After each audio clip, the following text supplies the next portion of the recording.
Welcome to the Airflow Podcast. I'm your host, Rickey Thomas, and this is the place where Kingdom heirs go to be informed and inspired. So sit back, relax, and flow with me.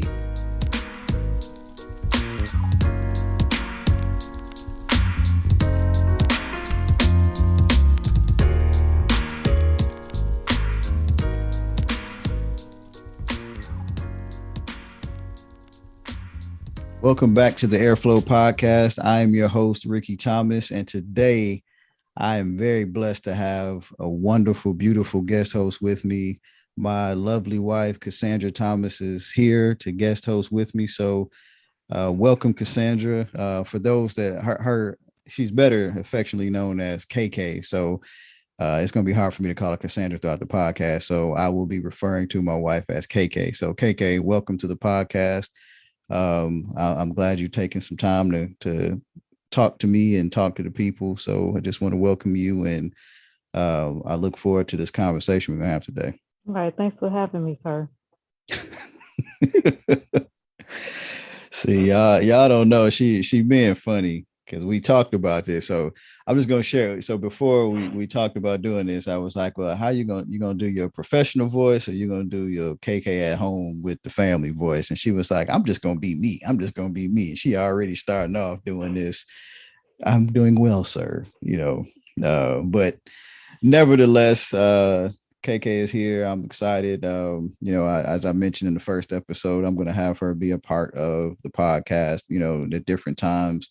The podcast is not always about, me interviewing other people. It's not always just about, me talking, but, my wife is just a bigger part of this process as anybody. So she's one of the main reasons why I'm doing this podcast. So it's only fair for me to have her on and get her viewpoints.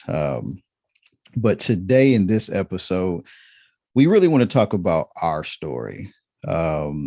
And I think it's important because, I've seen so many times, and, KK chime in, but I've seen so many times, especially over the past, several years, where marriage is kind of being shunned upon. People are looking at marriage in a different light nowadays. And I understand it.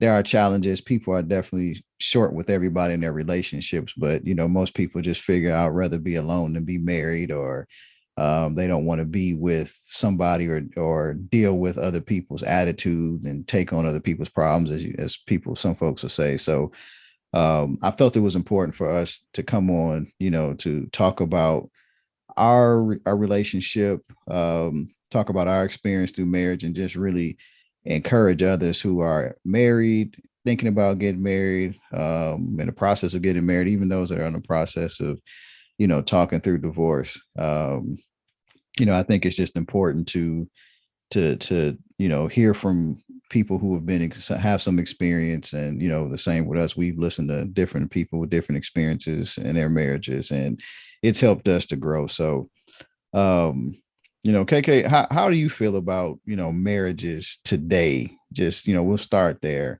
What's your feeling about how marriage is being looked at in today's society? Um, I would say in today's society, it's probably, I think people are quick to just give up on marriages.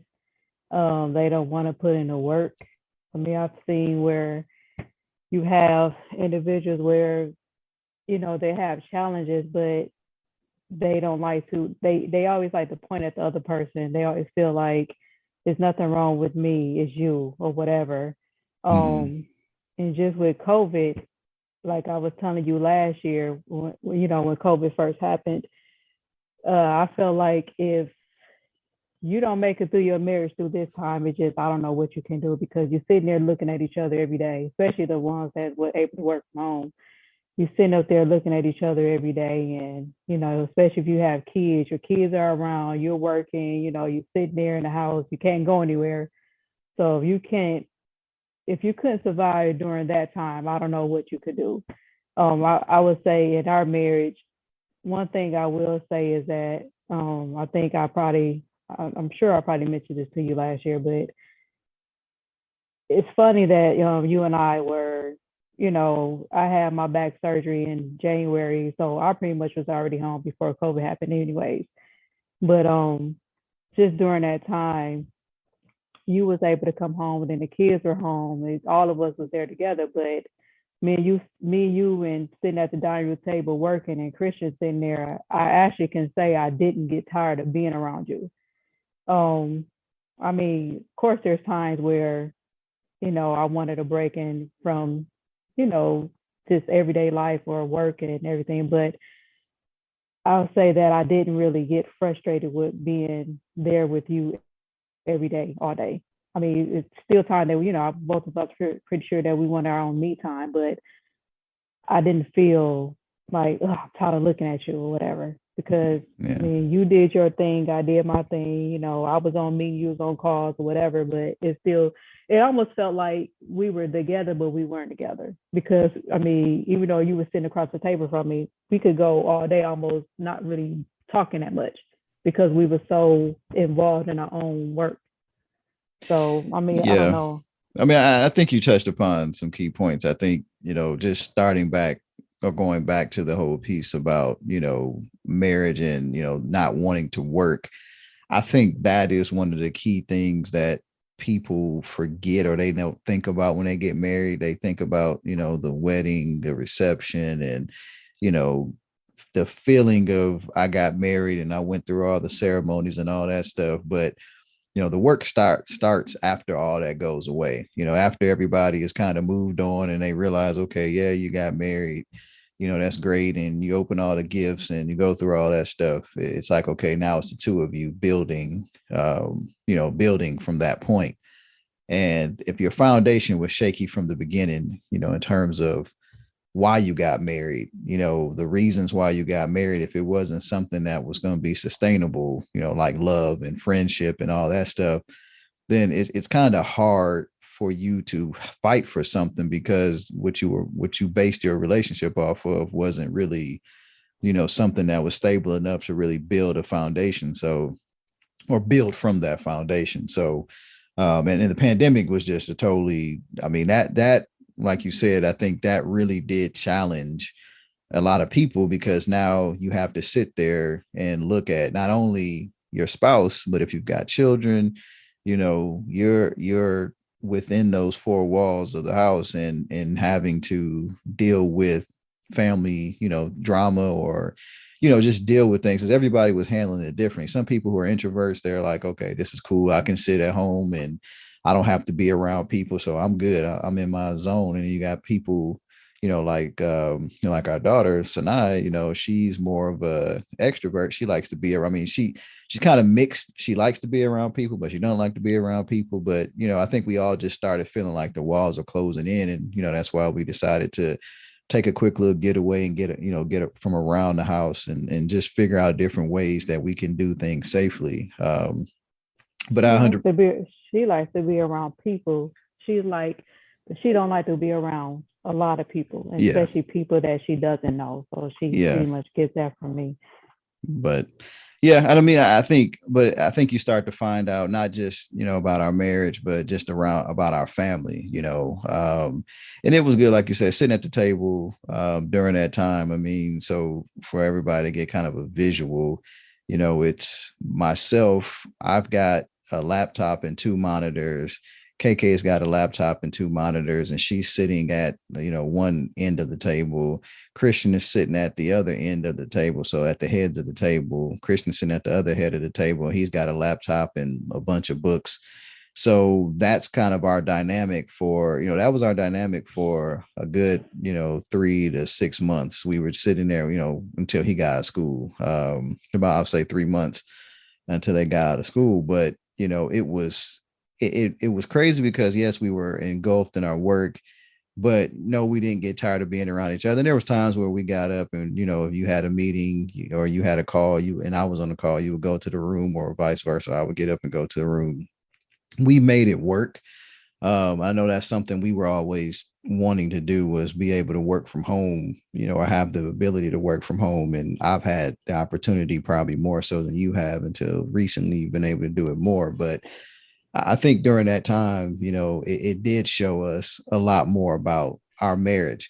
And so to go back, kind of take it back from the pandemic and just earlier on for us, the work part, to get to that place, let's talk about the work that it takes to really make a marriage happen. You said something about you can't just look at the other person's faults. You got to look at the marriage and look at the relationship. Like, what are you bringing to the table? What are you doing to make things better, and really focus on being the best you in that relationship as possible. So how key is that? Because sometimes that's hard for people to take accountability in what they bring or don't bring to the table in a relationship, that's good or bad. So what's your thoughts on that? I feel before we even get to that point, I think we need to take it back a little bit further of how long we've been together to even get to the point that we are now. Um, we met 1996 at Tennessee State University. We were good friends. You want me to give my version, or you gonna give your version? I mean, it's somewhere in there. The truth is, somewhere in there is a truth. So, no, I mean, yeah, we can take it all the way back, but yeah, you can't just say we met at Tennessee State. We met at the best HBCU around, the best in the land, the Tennessee State Oh, of University, course. Big Blue Tigers, The real blue. Big Blue Tigers. So yeah, we met there in the summer of 96. So we just graduated high school. And we both went to engineering summer programs, kind of like a bridge program for high school graduates who want to go into engineering. They had a summer scholarship program called ECI, Engineering Concepts Institute. So yeah, you can take it from there. Oh, okay. So, like you said, we met in at TSU in summer program. I don't know. Did I see you the first day or not? I can't remember. But anyway, we Yeah, we met saw during each that. other. We saw each other first day because we had that icebreaker. So Right, that right. was that first night I saw you. I was introduced to you by our friend Aisha. And yeah, that's a whole different story. But go ahead. So yeah, so we became friends. We were feel that we was pretty much good friends. We used to talk almost every night after we got done doing our homework for the night. Um, After we came back to school in the fall in August, I guess we stayed in contact. We did have a class together freshman year. What was that? Intro to Intro to engineering or something? engineering. Yeah. Yeah. So we used to trip out or whatever, and Yeah, stay friends. she said we used to trip out. She used to laugh and try to egg me on to say stupid stuff and crazy stuff. So I was like keeping her very amused in the class, and she sat back there laughing the whole time. Yeah, that's pretty much when you was funny. But See, anyway, see, she throwing shots. so so yeah, we had a class together, intro to engineering, and we pretty much we were good friends. I think we started probably liking each other a little bit at ECI. Well, I liked you from the beginning. I liked you from the beginning, but I was just playing kind of. Yeah, now I he didn't want say to. it. No, I mean I told you that even before. I didn't tell you I liked you at the time, but later on I told you I did like you. But I was trying to play it cool and He had him a little girlfriend back at home, and I guess I still was kind of I was going with my boyfriend, so we didn't totally break up yet. so But she was trying to have her college experience, and I was trying to have mine, I guess. so yeah, so we were liking each other. But yeah, I was going with someone at that time, so I'm not a cheater, so I didn't I couldn't get too close to you, but we were cool or whatever. So so Lord. anyways, he so freshman year we were pretty tight or whatever. Then I guess at that point, at the end of freshman year, I guess me and my boyfriend had broke up because he ended up leaving from down here. And Rickey used to go to his cousin's house every weekend, so I couldn't get him to come over and hang out or nothing.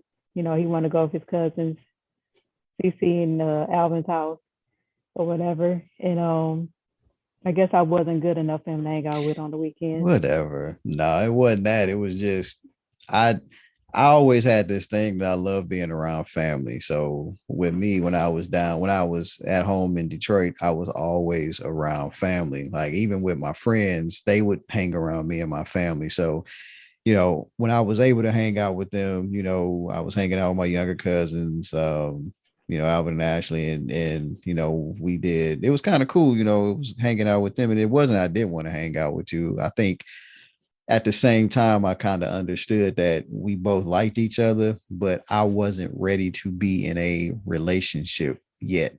And I thought that's where I was going. So I didn't want to give the impression of I'm hanging out with you and this we about to start like, being in a relationship. Cause it was, we had been talking for a minute on the phone. Like we would talk, like you said, every day.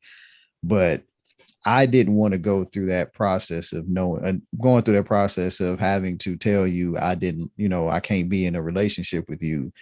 So I was trying to avoid that in a way too. And then one day you told me how you felt, and I told you that, I told you I wasn't ready. I was honest, and I said I wasn't ready at the time, and I know that bothered you a bit. And No, not really. I it was did. good. KK, KK, I was good. you was good, but you stopped talking to me. You ain't like you used to. We used to. No, I didn't stop talking to you. We Yes, you still did. talk, but I just No, no. no, We I there. We went. We started having gaps in the time we talked. It was no, like, we talked. nah, it wasn't, and It you just can wasn't tell it the was same. different. Yeah, you Yeah, can it tell it was. was different, but it wasn't every day. It wasn't like hours and hours. It was short conversations, like, "Hey, how you doing?" And then, it's like, "All right, well, I'm about to go." And I'm like, "Well, dang, I guess." What it wasn't nothing else to talk about. You didn't like me, so but see, we were I, friends, and that's what I was like. we were still friends. But But I it was just turned my different. feelings off. And so when you turned your feelings off, it was like, okay, I can't be cool to that degree we were at before. But it was cool, I understood, but I felt okay about it because I told you the truth. And I would have rather been honest with you than be in a relationship that I wasn't ready to be in. And then we would have broken up and not been together. So I think God worked it out for us, because it came back around. We both, did our own thing for a couple of years. And then, our junior year, we, that summer, junior year, or something like that, we, reconnected again and started hanging out, and officially started dating. So, for me, I think it was a good thing for me because I was more mature at that point in time. I'm not saying I was fully mature, but I was more mature. I knew that I always wanted to be married. My family would tell you that even as a kid, I always wanted to be married and have kids. So that was never a question. I wanted to, and the person I was going to be with, I was at a point earlier on as a man, which is uncommon, but everybody that I talked to were people that I wanted to really consider as, somebody I could be with forever. Um, and you were always the one that I kept coming back to. So, that's how I said I knew you were the one. I used to tell you I told you I had a dream about us being together, or us sitting in my mom and my parents' kitchen. And, we had just told that we were about to tell them that we were getting married or whatever, or engaged or something. Like I had little dreams like that. And that was like right before we really started dating. So, I always knew that it was something special. And, God allowed it to happen. So, that was the beginning of kind of where we got going. I mean, we were dating for what? We dated for like 2.5 years. Yeah. Well, Yeah. we dated like 2.5 years, so almost 3 years. Um, but we got engaged after about a year and a half. Yeah, about a year and a half. We got engaged. Both of us were still in school. You were in your graduating semester. I still had another year to go because I changed majors. So that was different because I was getting all kind of, you sure you ready to get married? You ain't even graduated college yet. You talking about getting married. So we had got engaged, and right before our wedding, we got a house. So we just had all this stuff going on. But the key We thing, didn't sleep together. Wait. Make sure we put that in there. We didn't sleep together in the house. We just had the house together before we got married. It was like 6 months before we got married. And We she slept in lying. separate rooms. And she lying. We slept in the same room. You tell the truth. I'm not about to sit here and lie. Yeah, we semi-shacked for 6 months. But we did get married. What semi shack? Did we shack or we didn't shack? Well, we shacked for 6 months. But we did get we already had wedding plans, and it happened, but we did shack. But the thing about our relationship in those beginning times, and the one thing, like I said, I was still going through the maturation process. We both were. But I know for me, I had this mindset of, I am the man, and I wanted to make sure I was doing my part. And KK was very big on, we're a team. She had graduated. She was an engineer. She working at Saturn. That's now GM manufacturing, but she was at Saturn. Yeah, she was making good money. And I was still in school. I was working at a cable company, Comcast. I was, on the phone doing tech support. I moved up to supervisor, but I wasn't making a lot of money. I was making enough to pay some of the bills. And my idea when we got married was, we're gonna get an apartment. We'll save up. I'll be working and making moves so I can move up to get into a better career. Then we'll get a house and have a family and this, that, and the other. And KK was just like, it's not about that. We're a team. My money is your money. We'll pull our money together, and we'll make it happen. Um, and I appreciate that, because even then she was ride or die about working together. It was always about teamwork, and I think that's key. It's one thing. I mean, she loved me. I knew she loved me, but she also understood that we've got to be a team to make this work. So, some people have a great team chemistry, but they suck when it comes to just loving each other. And I think that's something that we've been working to continuously get better at. But the first 5 years of our marriage it was rocky, because we were coming into our own as adults, and, we were still pretty young. And that first year of our marriage, we were pregnant with our child. So, I tell the story that I went from graduating college to getting married to being a father within about a 13-month period. So for me, there was a lot of changes going on.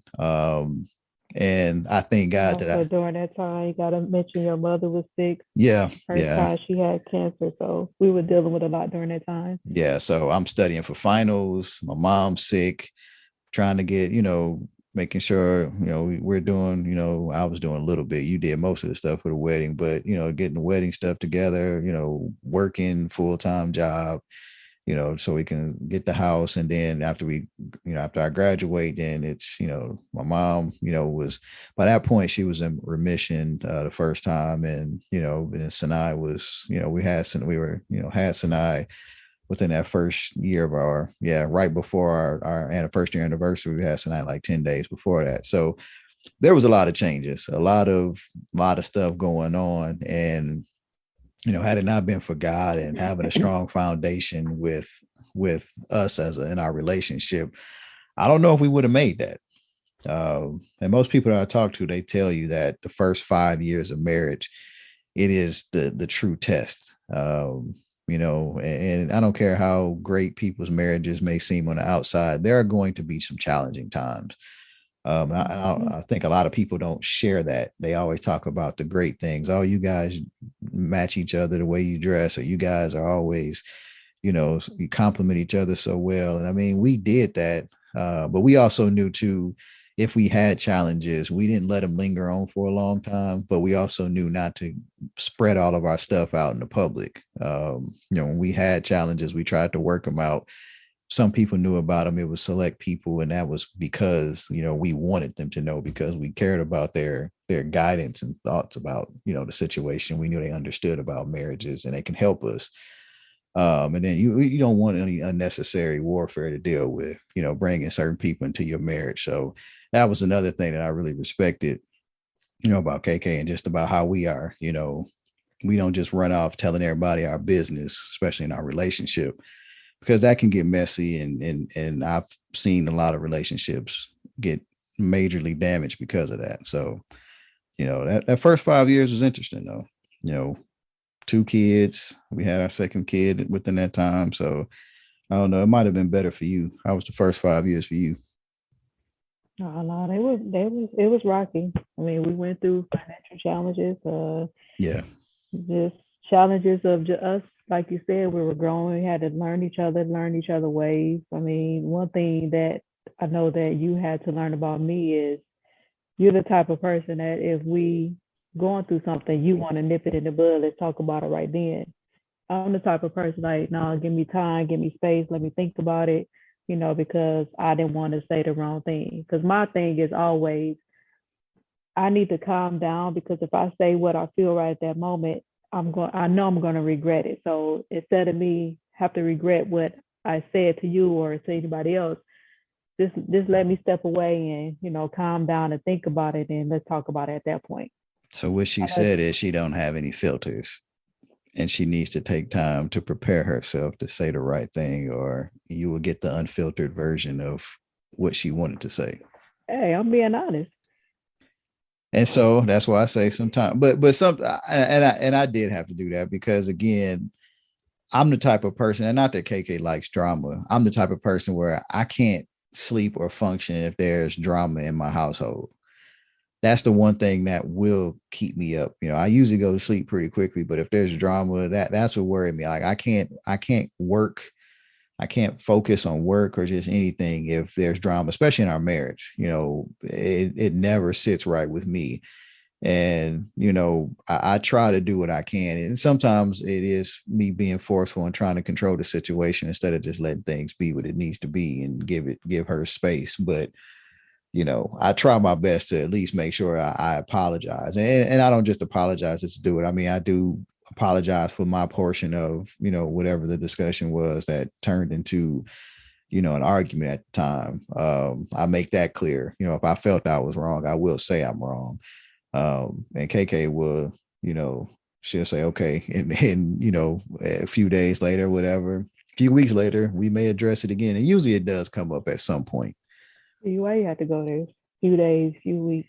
I mean, It's funny. It's sometimes it happens, and but it does get addressed, and we do talk about it, and learn from it and move on. And I think that's, to me, that's what's key, is that we do talk about things.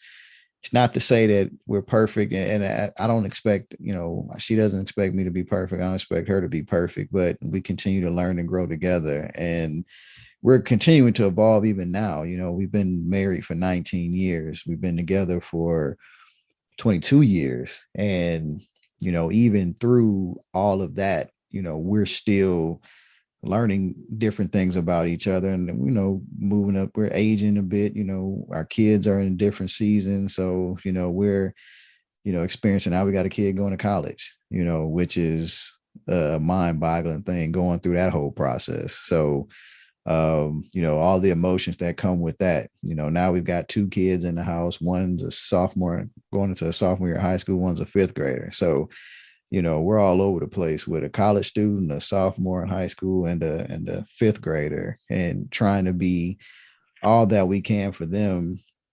And then trying to find our peace, for ourselves, having our own me time, but as well as our time together. And that's something that we both talk about, constantly having a desire to do. It's just me and you spend time together, whether it's just going out on, just going out, hanging out. It can be just simple stuff of going to Walmart and getting groceries. But, now the kids are a little older, we can keep them at home, let them stay home by themselves. We can go out for the day and do something and not feel guilty about it. So that's a different place, because we haven't always been there. We're starting to get better at that, I would say. But yeah, I think we're getting better at it. Still have work to do on that. Yeah. But we're getting better. Yeah. I would say we've been, over the years, we've definitely seen where we have poured a lot of time into our kids, and there's nothing wrong with that. I think, what I've always shared is, and we both of us talked about that, we don't want to get to the place where we pour so much into our kids and we don't pour enough into each other, that when our kids are gone and they're living the best life ever because we've we've given them all the tools and poured so much into them that we look at each other and we're like, who are you? And, we wind up, going through a divorce after the kids are gone, out of the house. And that was one of the things that I didn't want to do, and I've seen it happen, in various places with different people in my lifetime where, you know, everything was about the kids and nothing was really focused on with the marriage. And, that can make things grow cold in that marriage, marriage bed, just in marriage in general. So that's one of the things that I fear. And it's easy to get caught up in the kids. You want to see them do well. And, our kids are involved in sports and different things, academics and all that. We want to see them succeed, and it's almost to our detriment in a way that, we try to make sure that we do everything we can. And again, there's nothing wrong with that, but you got to find that healthy balance of saying, okay, you guys are old enough to figure some of this stuff out on your own. We're going to go over here and do our thing. And, we'll come back to you if you need help. So I know that's been a challenge. I would say that's probably one of the biggest challenges now with us is probably just dating. So let's talk about the dating part because it is important that you should still date in a marriage. Would you agree with that? Yeah, it's very important. You should date in marriage. I feel like, man, you talked about this before, but especially when you've been married for as long as we have, you definitely need to date because you get an opportunity to just get away from your kids. But when you date, it leads to other things. It's just not about spending time, but it's about helping with the intimacy part of it. I feel like sometimes when you don't date, you can lose that aspect of it, because you feel like, how can I say this? I don't know. I just feel like when you don't date, it gets to the point where you're just Roommates. roommates Yeah. you just roommates at times, And so I think it's very important that you date when you're married and especially married for years. yeah, and I think people lose, you a lot of times with just because we mentioned a lot of stuff with family and just life in general, you forget those things of why you fell in love with your spouse, how they caught your eye. It's like sometimes we take for granted, getting up and just going, putting on something nice and going somewhere, even if it's just walking around to look at houses or just doing window shopping, just doing something together where you're not, especially now in this pandemic world where, everybody is at home in pajamas and shorts all day and just, looking plain, it's okay to fix yourself up, get your hair cut, your hair done, look good, every once in a while for your spouse and let them see like, hey, I still care about how I look for you. If not, you should do it for yourself. But, definitely you want to keep things interesting, keep things spicy. And it's hard to do that if you're just doing everything for the kids and sitting around. And we've had some, some real heart to hearts about that because there have been times, where it's like, man, we just felt like roommates. And it's not any one of our, it's never been like it's one of our faults. It's on both of us. We just, after doing all that we do between work and our kids, when it comes down to just any free time, we were just, either taking care of things around the house or just trying to relax a little bit here and there. And you do that, you do that a little bit and then it turns into a lot. And the next thing you know, you've got gaps in time, in between, the last time you went on a date and the time you need to do a date. And, is there a certain frequency? I think it's up to the couple. Budget is up to the couple. I think you need to do something. Doesn't have to be, taking extravagant trips around the country. It is about, it can be going out to dinner, it can be going, like I said, going to a park and just sitting around, going to a vineyard and just chilling, listening to some music. No, there's different things.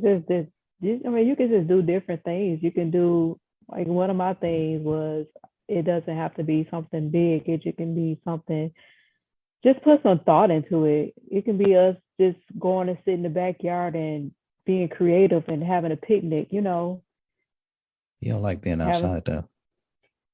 well, I, I do that just for you. No, but what I got what you said. I mean, but yeah, I think, and that used to be my thing. My thing was we're gonna do something, we're gonna do it big. And just so y'all know, KK is very much a numbers person. She is, she's good at it when it comes to crunching numbers, when it's looking at the bottom line. She's the CFO for our family. And, I say that proudly because she has a gift in it. It's not that, I mean, she's taught me so much. But I say all that to say when it comes down to the finances and things, she gets on me because it's like, well, you don't have to go spend this to do something nice. And I'm the type of person where I'm like, like I just got, we gonna be good. I'm gonna go get this, and I want to take you to get something nice or do this and that, and go spend a couple $100 on a nice dinner and this and that. And Hick like, well, we ain't got to do all that. I'm like, but I'm so simple. It don't take all that. she says she's simple, but she is, and not in a bad way. She's simple, but I like to show her that you mean much more to me than just the simple things. So it's not that I don't hear what you're saying, but it's also like you deserve to have the best. And I think sometimes she downplays that she deserves to have the best because she'll look at what's in our account and what she desires to have in our account and think like, well, I can't have the best right now. And I'm like, no, we've always been good. God has continued to bless us. So that just gets into a whole different conversation. And I've got to the place now, as I've gotten older and just realized things, I'm like, you know what? God blessed us to be able to take care of each other. I get the small things, but if I see something I want to get for her, I'm gonna get it. But it don't take that. But my thing is this: it's the thought. It If is. you I can, agree. it could be multiple small things Yes. that you're creative with it. That to me is just better than like this big old gift that costs $500 or $1,000. And $500 that's is your nothing. thing. That's a drop in the I'm just bucket. okay, spitballing. I'm just saying though, that's how you are. If I you mean, ain't and that's spending, me. if you're not spending in the hundreds or the thousands, whatever, you like, man, I ain't gonna do nothing right now because I can't spend all this money. But I'm like, it don't take all that. It can take you buying me a nice shirt that you seen that I liked. I'm like, you just thought about me. So if I get you a $2 shirt that says wifey on it and get that to you, you okay with it? Hey, it's the thought that counts. If you went to the store, you're like, oh, I think this is a nice shirt. I thought you'll like this. I thought, oh, okay, that's you thought about me, and that's what I'm saying. I'm simple. It's just the fact to show that you thought about the person. That's why every time I go to the store, I see some Boston baked beans or some Twizzlers licorice. I'll be like, I'm gonna grab that for KK. And I appreciate that. You get mad at me like, I'm trying to watch my weight. Don't be bringing it home, but you eat Yeah. it. You definitely eat it. But yeah, I mean, I think again, for people, you got to do what you got to do with regardless of a budget. If money is a thing, there are a ton of free things to do. And yes, you do have to be creative. And yes, there have been times where I've gotten on Google and looked up stuff, like what to do, especially around Nashville. I mean, being in Tennessee in the Nashville area, because it's growing so much. There's so many new things that are out there that are, no free to very low cost to do. You just try to take advantage of it. I mean, instead of going to fancy restaurants, like I've cooked her just meals at home, like nice meals with no kids. And, I think they've turned out pretty good. I don't know what You're you say. you're a pretty good cook. I keep you. I try. I like cooking, so I don't Nah, mind. you you can cook. Rickey can cook, y'all. Rickey's a great cook. I don't mind. KK can cook too. I think KK can cook. I think her thing, and she'll tell you she just don't like doing the prep. I don't If like the she can, prep and stuff. she ain't trying to cut and measure and do all that stuff. Just Mm-mm. give her all the ingredients and she'll put it together. But she knows how to cook. She's been taught by some of the best. So She I'll knows, measure. I just don't like cutting up stuff. I don't like all that. If you can just cut the stuff up for me, I cook. especially onion. She just come in the Oh room with an yeah. onion, like, here, Mm. can you cut this for me? I'm like, all right. I usually already know she gonna ask me to cut the onion. Even in the food processor, she don't want to slice it up and put it in the food processor because she just don't like cutting in general. So Burns my eyes. No, it burns my eyes. My eyes are precious. yes, they are precious. You have precious eyes. But I mean, the reason why we can sit here and talk about this because we pay attention to each other and we put time into it. I mean, that is that you hear that anything worth having, you got to fight for. You got to spend time in doing so. And I think, you know, nowadays, they used to call our generation the microwave generation, and now this generation is like hyper sensitive to every little thing. So once somebody makes you mad, it's like, all right, I'm about to go to the next person. I'm gonna go to the next person. I'm gonna go to the next person without staying there and trying to fight through something. It's like there's not a lot of patience with things, or there's not a lot of work done in the beginning to make sure that that's the person that you really want to be with. We didn't just rush into this. We had, years of friendship. We had, years of talking about what we wanted to do in life, knowing what each other's goals and desires were. Mhm. I guarantee you, KK was not going to be with me if I just said, I wanted to work and be a gym teacher. And I'm not saying that there's something wrong with being a PE teacher. There's nothing wrong with that. But for her, those are not her goals. So if I would have presented that to her in the beginning, we may not have been together, or she would have been trying to encourage me to do a little something more. Not that she wanted my money, because that's the thing. That's the thing I loved about her. KK was very independent. Her mama taught her to be very independent, especially after her daddy died. Her mom, told her, like, how to take care of her credit, save her money, spend it wisely. And that's why she is the way she is today, which I'm glad, because, if it wasn't for her, she helped me get good credit. My credit, it wasn't that I didn't have credit. And just understanding how to, stay on top of paying bills and credit cards and stuff like that. Like, she's like a robot when it comes to that stuff. She just can do it in her sleep. So she helped me. I mean, the reason why I got over 800 credit score now is because I had somebody helping to show me that, and that person is my wife. So, um, she's just very good at that stuff. So she was independent. She had her own money. She bought herself, she was interning at Saturn, and she was taking that money and paying for her apartment for the year, budgeting, got her a car before she graduated, and used the money that she made to pay for that for a year, put her money aside. I mean, she was just very good with money. So she always had that part, and it was no problem for her, and balancing budgets and things like that. So that's why I said, just knowing her, she didn't need me. She wasn't with me because she thought I had some money, or she thought I was going to do this. She was like, nah, I got my own. Like, she was truly independent. And that's why I said I respected that, because I knew if she liked me for me. It wasn't about what I had. It wasn't like I was just this rich person back then, or I had a lot of money. I came from a good family. My parents worked hard, and they gave me the best they can give me, and I'm appreciative of that. And so that's why I think our families got along. That's why I think we got along, because we had similar backgrounds. Both being from same areas in Michigan. She's from Flint, I'm from Detroit, and just having that same kind of common background. I think that helped us too, to talk about things. And then obviously, being able to see each other when we came home and spend time with each other's family. So we developed a bond, beyond just the two of us, earlier on. So I think all those things are important. I don't know what else. Am I missing I, something I that I needed you. We complement each other very well. we did? We do. We still do. We do compliment each other well, because there's things that I do, like I don't mind public speaking.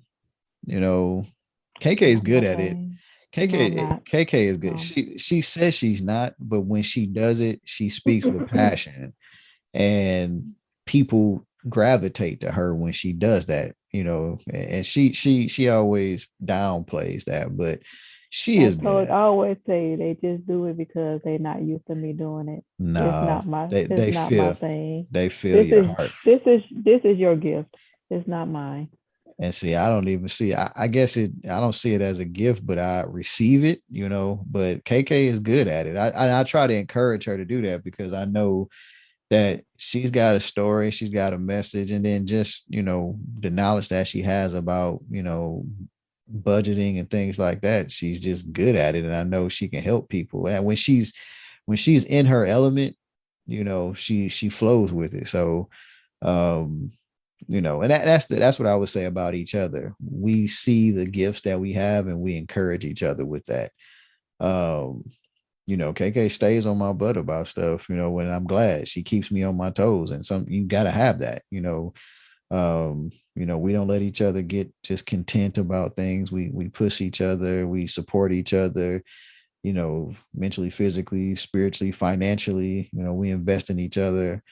um I know it sounds crazy we say invest in each other, but we do. I mean, we all of our money is basically together. We've got some things that are out there, but we take time to invest in certain things that we want to do. This podcast equipment that I have now, I got because KK invested in me for Father's Day and said, I want to get you this. You know, she's done different things like that. I've helped her, with some stuff, just like, she wanted to wait just because she's in this budgeting thing. And like, I don't want to spend this money now. I'm like, no, you need to go ahead and do this. I'm investing you in that. So we look out for each other in different ways. And that's the other good part about it. Well, that's the teamwork that comes into it. We love each other enough. We want to see each other succeed. And that's part of being a true friend, a true couple. And we're trying to show our kids that as well, is that as they continue to get older, and we want them to see what a healthy marriage should be. A healthy marriage doesn't mean it's perfect, but it's being able to talk through your problems, and then from there be able to take that, and carry that into every relationship. If you can talk out your situation, that'll solve a lot of issues that happen within a marriage or within family relationships, within, professional relationships. It's healthier. Um, so anything on that, KK? No, I pretty much agree with everything you said. I mean, as far as the kids, What? oh, you trying to be funny. You agreeing with me? I, Okay. No, I'm just I playing. always agree with you. I'm just playing. I may not tell you, I agree with you in my mind. Hmm. See, I don't even, I just assume I'm wrong. No, not all the time, just sometimes. So I get a little glimmer of hope in there. So that's a good thing. That's a good thing. Um, but yeah, I think with us, say we talked about, kind of touched upon a pandemic, but just kind of fast forward into where we are today.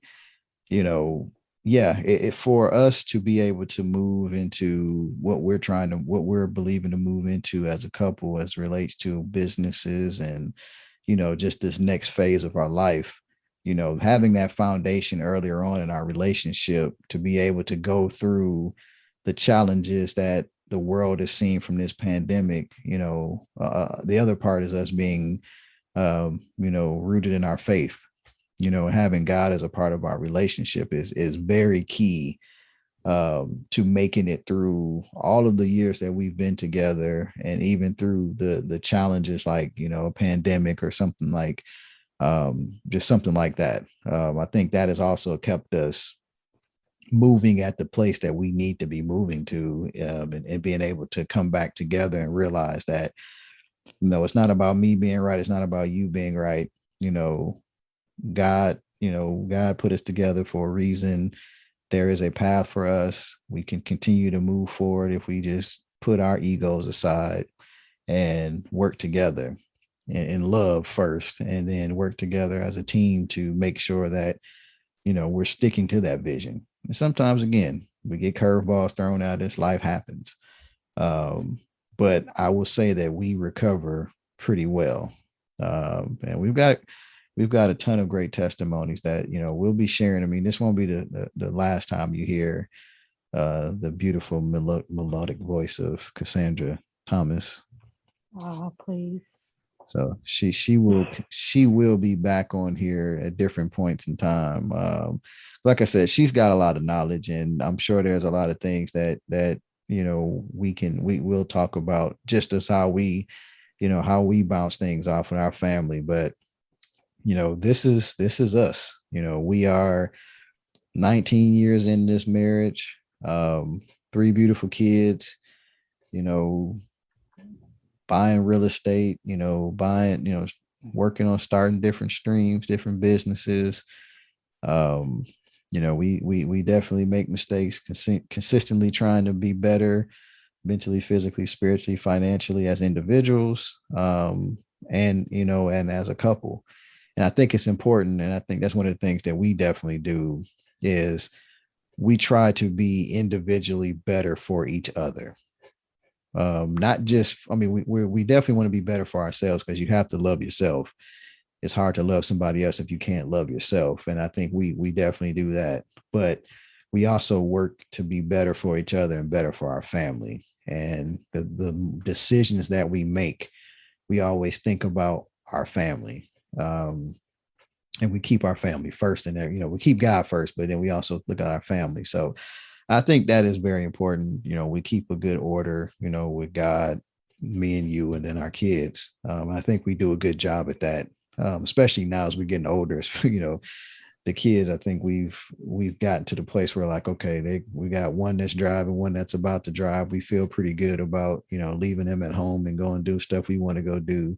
And they even look at us sometimes like, you're not taking us? Like, no, y'all can stay home by yourselves. Yeah, all right. You know, Yeah.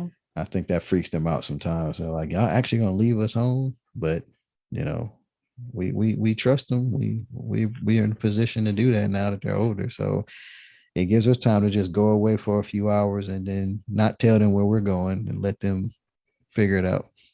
Yeah. I think the boys are worse than tonight. She's at the point where she's trying to date. So she encouraged us to leave just because she know when it's time for her, she want to go somewhere that we don't say anything to her. But yeah, I think it's like I said before, it's important that you do date and you leave home, and it's okay to leave the kids at home, because at one point we was always scared to do that. Not only that we were scared, but we felt guilty. Like, man, we're not gonna take them with us. We're not gonna take them to dinner with us. We're not gonna do this. But now it's to the point like, oh, they'll be all right. They'll survive. They better find something in that refrigerator to eat.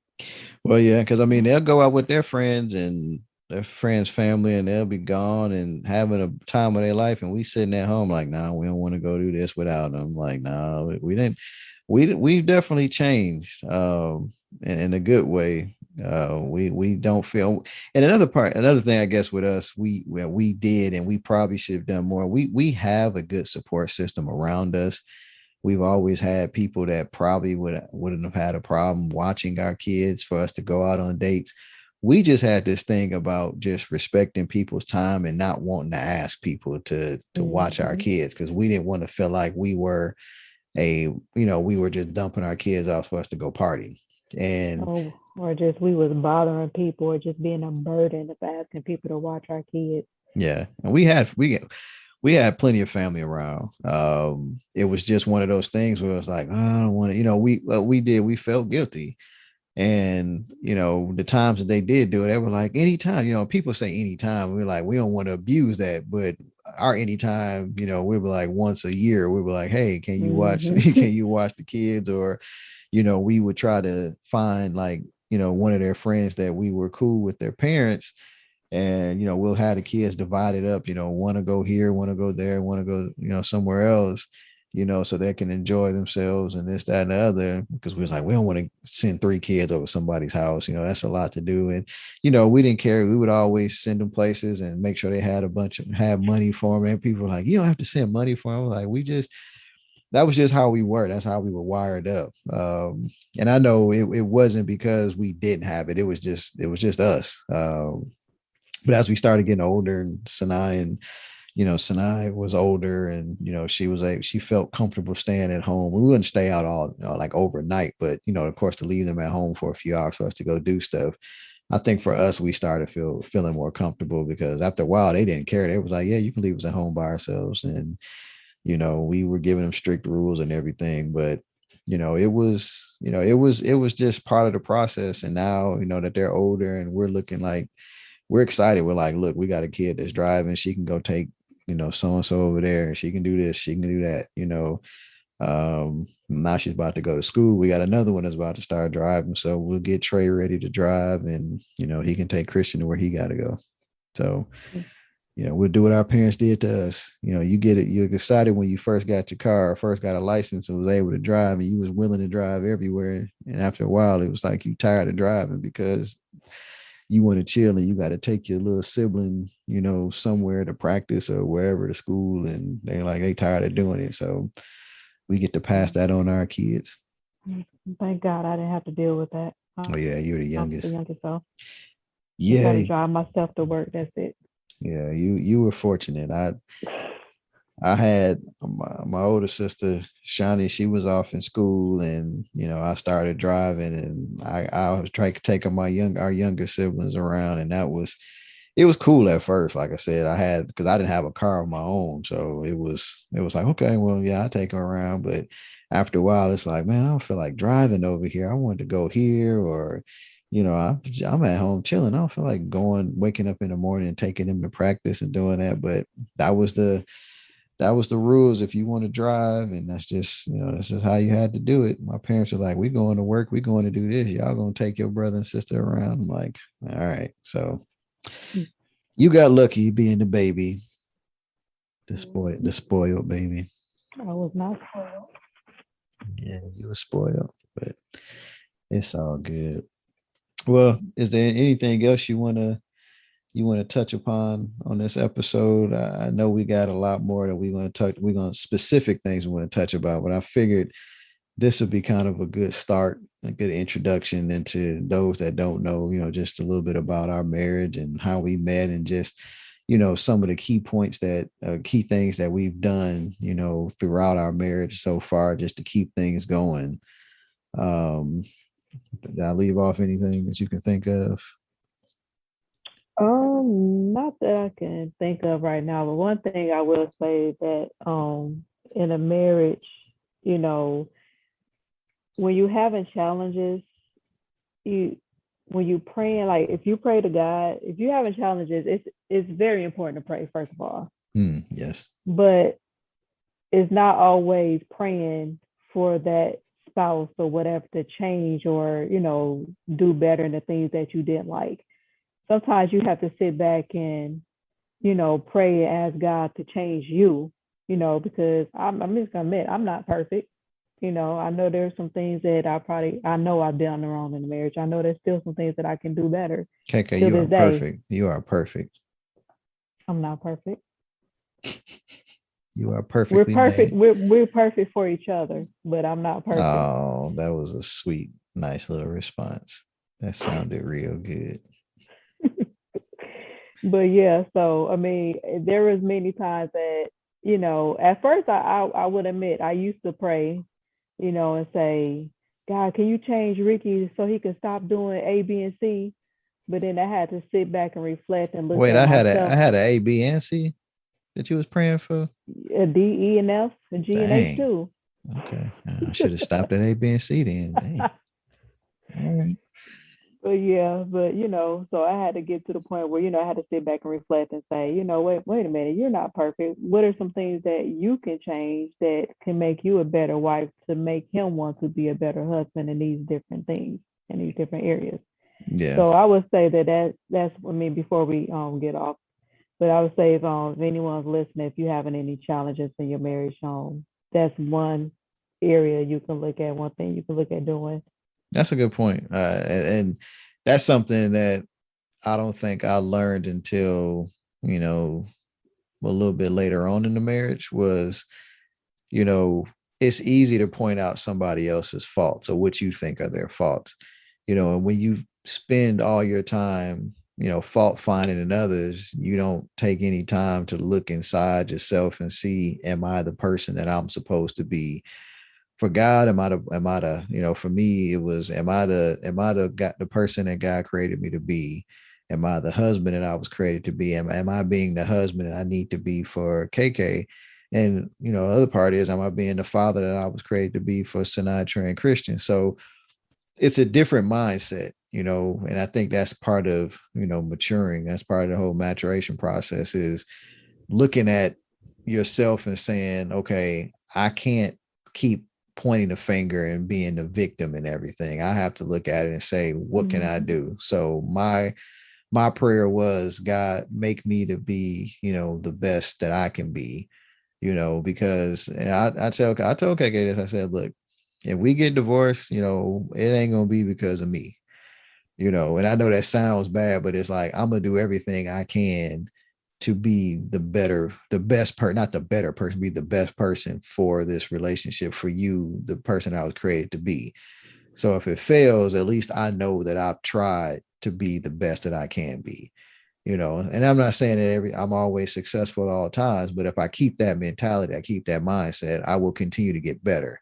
And that's the key, is you continue to get better and wanting to get better. Because once you give up, like, I can't get any better than this, they just gonna have to take me as I am, then you cut off your ability to grow, because you just say, this is who I am. You can always grow. You can always learn if you choose to. So People, basically saying if we got divorced, it'd be my fault. yeah, pretty much. Dang. no, I'm just playing. But I'm just saying it would be, and I see it, and KK knows I don't even like talking about divorce. Like, I'll be like, we'll be talking hypotheticals and be like, well, what if we got divorced and did blah, blah, blah in this situation? I'm like, but we're not gonna get divorced. She's like, I know, but still, what if? I'm like, I don't even want to talk about that, because I didn't get married to get divorced. I didn't get married. And no, I mean, well, I say some people don't. Some people think about getting divorced and they're like, well, I'll try it out for a few years and see what happens. Like, my whole mindset was, I'm getting married one time, and I'm going to make the one time count. Am I going to be perfect in that? No, but I'm going to do this and try to be the best that I can be. And I just don't believe in it. Now, are there reasons for it? Sure. Does it happen? Yeah. Am I trying to be one of the people that is part of that statistic? No. Um, and I think you have the same, I know you have the same mindset with that. I don't want to fail at this, but at the same time, we always talk about, we're not staying married just for the kids. And that's a hard pill for some people to swallow, that, some people do just stay married for the kids.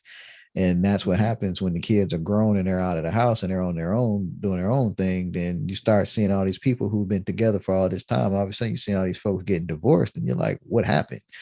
And, they say, well, we just kind of kept the family together for the kids. I didn't get married. I got married. We got married before we had kids. The kids came from our marriage, and I know every situation isn't like that. Some people have kids prior to, and so they already kind of have certain things established. I got married because I wanted to get married to you. Yeah, I found a wife. I wanted to get married to her first and foremost. The kids were a product of that. They are not the cause of that. So, when the kids are gone, the reason why I got married is still there. The question is, did I cultivate that? Did I make sure that it's still going? Did we work together? And did I do my part? Because if I did, then when the kids are gone, we would still enjoy spending time with each other, and when we do get a chance to spend time with each other, we stay busy, but when we get a chance to spend time, we enjoy ourselves, sometimes it does take us to get away, from we've taken just day trip. We've gone to hotels and just spent the night just to get away in the same city, or, a city over, but we'll try to figure out certain ways just to do things. And the kids are like, where'd y'all go? Did y'all go out of town? This, that, other. Like, no, we was right around the corner. Y'all just didn't know. But those are the things. And that's why I say with marriage, it's about really putting in the work. If you put in the work, you will have, just like anything, you put in the work, you will be successful if you're truly passionate about it, but you got to want it. It's not about just the idea of being married. Some people just had an idea of being married, like, oh, I just like to be married because I'm around other people that were married and I want to be married because of them, because it looks like it's cool to do, or, I don't want to be alone, so I'm gonna get married. That's not a reason to get married. You get married because you can't see yourself being without that person. you know if you can see yourself like, I can't see myself being with that person, or I don't think it's going to work, but they're cool to be around right now, then you're wasting your time. When it's the right person, when you're ready to get married. And some people, that's why they wait until they get later on in life to get married, because they like to be out, being playing the field, and having certain freedoms that come with being single. And that's okay. But it's no need to rush into marriage. But when you make that decision, just make sure that that is what you want. You prayed about it, you heard God on it, and you make sure that that person is somebody that you can be with, not just about the physical stuff, because the physical stuff changes. Mm-hmm. At the end of the day is, when it's all said and done, gravity takes over. You get a little, people start picking up a little weight here and there. They don't look the same. They don't, move quite the same. Everything ain't in the same place as it was when you first met. But, you know, if you have a true love for that person that has a strong, and you got a strong foundation, all that stuff don't matter. They still look the same to you today that they did when y'all first met, however many years ago. That's what I tell KK all the time. Like, she was like, I'm getting old. I'm like, no, you're not. You look the same way to me, and she's like, no, I don't. Look at this picture. I'm like, you still look the same to me, because that's how I see you. I don't see you as you see yourself, because again, most people are their own worst critics, and I'm the same way. I don't look at myself and be like, oh, I look the same. I don't look as old as, some other people that I know that's our age that have gone through life. But, I think I've aged pretty decently. But, I know I ain't the same looking person. But at the same time, I know that, you look good, to me. And, as long as we still have that going, we'll be fine. So, it's just that Aren't you sweet? You I so try, sweet. I try to be, I do. I try to be. I'm trying to build up some brownie points. So, fellas, I'm telling you, the brownie points work. You better get them while you can. Build them up. They will come in handy. Trust me. And then you'll be able to tap that grace. We'll have another podcast about tapping the grace, because there is a grace to be tapped in your marriage. You can do some research on that. But anyway, so KK, I'm so glad that you joined. I appreciate you sharing. I know that speaking like this isn't really your forte, but again, you did Mm-hmm. well. Um, and Mm-hmm. y'all will be hearing more from her on this podcast. I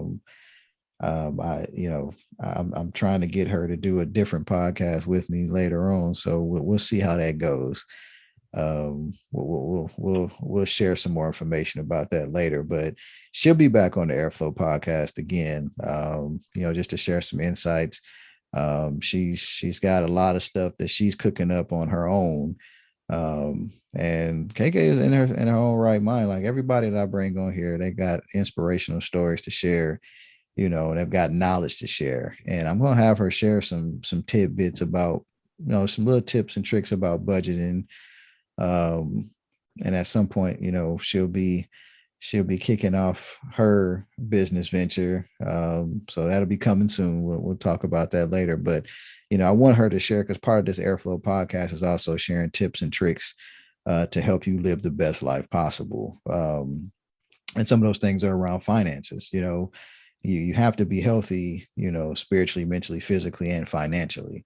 And those financial tips will be important to help you, especially in relationships, because there's two ways that I know for us that the enemy attacks us.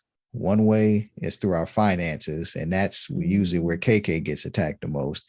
And the other is through, us as the people, family, just different things with the family. And that gets to me when people mess with my family. So, you know, knowing those things, finances, financial problems are a key cause to marriage failures.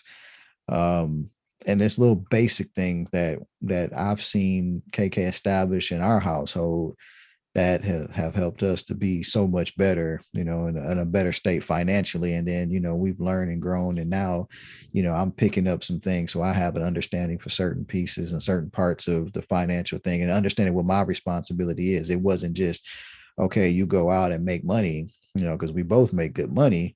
It was understanding, the ripple effect if you go out and make certain purchases during this time and this time of the month, be careful of doing this, and just understanding really how our finances flow. It was important. So, I would tell you, she knows what she's talking about. God has blessed her with a great mind.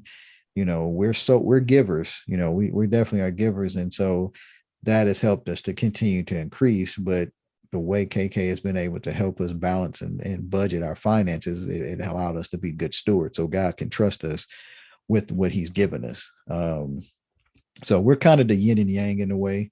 I'm the, hey, let's go out there and spend the money. God is going to give it back to us. She's like, okay, we can do that. But, let's look at this and this and this. So she keeps me in line. She does. She keeps me in line. But, she also believes in, giving. She definitely does that. And, it's funny because sometimes I like to watch her go into her giving mode. And, sometimes I sit back and I just say, okay, God, I'm going to let you tell her. I want her to see what that seed should be. And she every time God gives her the number, and it's like the same thing I was thinking. So Mhm.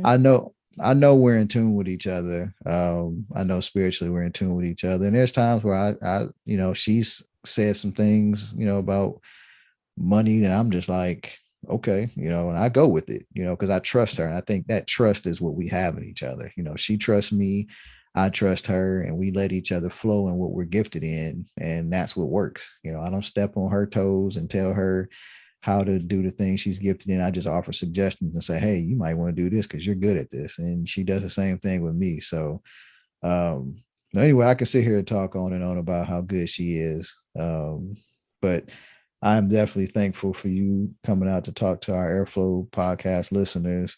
We will have you back on. She will return. We'll make sure you guys know about that. But I'm definitely grateful for you. Appreciate your time. Is there anything else you want to leave us with? You want to sing or rap or dance or something? But they No, can't see you dance. I don't think they want me to sing. They might not come back. Oh no, you have a beautiful voice. You sing like an angel. You tell them to see it. No, But thank you for having me. I feel honored to have this opportunity to come on your podcast. We appreciate it. whatever. You if I wouldn't have had you on this podcast, I would have got cut. Nah, He I was like, told you. you done had Chef Gerard on here. You talking to all these other people. Like, I'm supposed to be on the show. Nah, this your thing. I'll let Nah, you roll with it. I just nah. give you different advice or different people to have on there, different suggestions. But nah, this your thing. You roll with it. She didn't You're tell me that. She you're didn't good tell me at that, it. y'all. I appreciate that. Yeah, she didn't tell me that. I'm just messing around. But I told her, I said, no, you're gonna be guest hosting on this sometimes. So don't think you just gonna be playing around, laying in the back and just sharing and being in the dark. You're gonna be a part of this. So I'm behind the scene person. I can push record and stop and edit whatever you need me to do. but you're technically still behind the scenes because you're not on camera.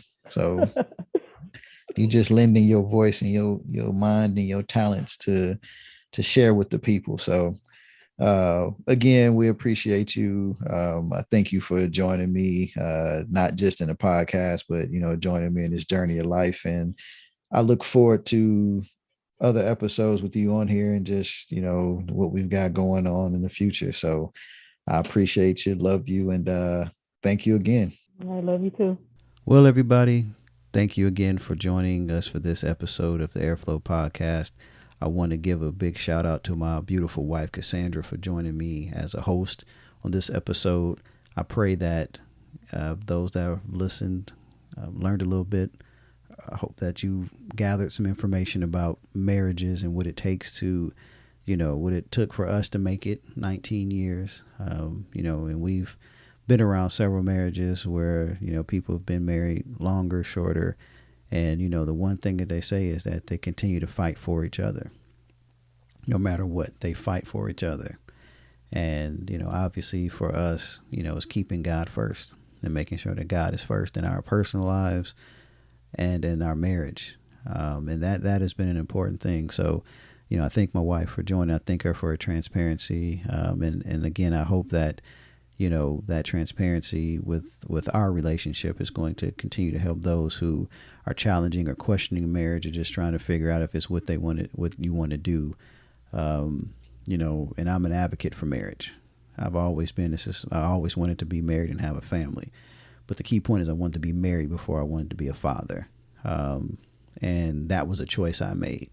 And sometimes it doesn't happen like that, but I wanted to be married. I wanted to have a wife, and I wanted to have a relationship, with my wife, that will stand the test of time.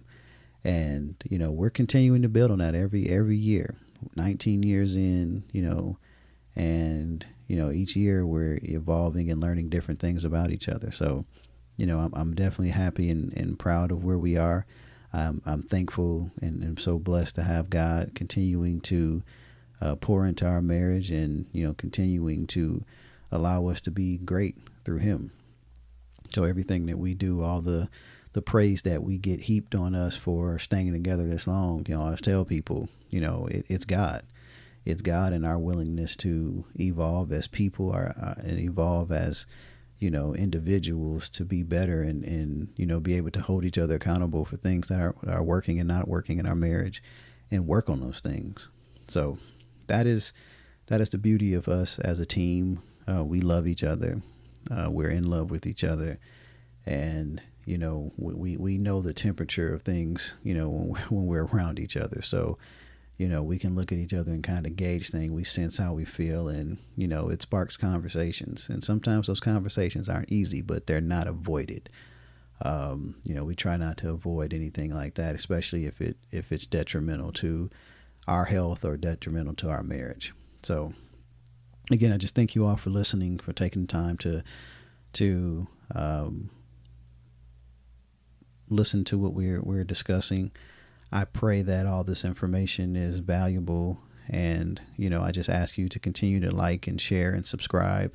Anytime you see this on social media, whether it's YouTube, Facebook, we're also out on the Apple Podcast. We're out on Spotify. So, take the time to share and, invite others to listen, especially those that you think will benefit from some of the things that I'm sharing, and I do appreciate all the feedback that I've received. If there's any other feedback that, people want to share, please hit me up at airflowpodcast@gmail.com. That's airflowpodcast@gmail.com.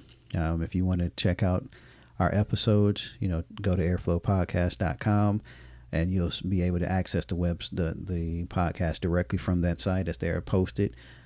New episodes come up every Friday at 9 a.m. Central Time. So, every Friday you'll have a new episode that's posted out there, so please come back, check us out when you get a chance. Even if you can't, listen to the whole thing at that time, just take some opportunities to listen, and again, I welcome all feedback. If there's topics that you want to hear about, if there's things that you want me to break down, if there are people that you would think would be good for the show, definitely send them my way. I'm always open to expand out, and that's the purpose of this podcast, is to expand out from kind of my warm market of people that I'm networked with, people that I have a relationship with, and branch out into other people that I am inspired by, or I hear their story and I don't have a relationship with them, but I definitely their story resonates with me. So I'm definitely just looking to continue to grow and build this thing to be even bigger and better the way God intended it to be. So, just remember, as an heir, God created you to flow in his goodness, to flow in his blessings, to flow in all that you have been created to do. So God bless you all. And until next time, peace and flow on.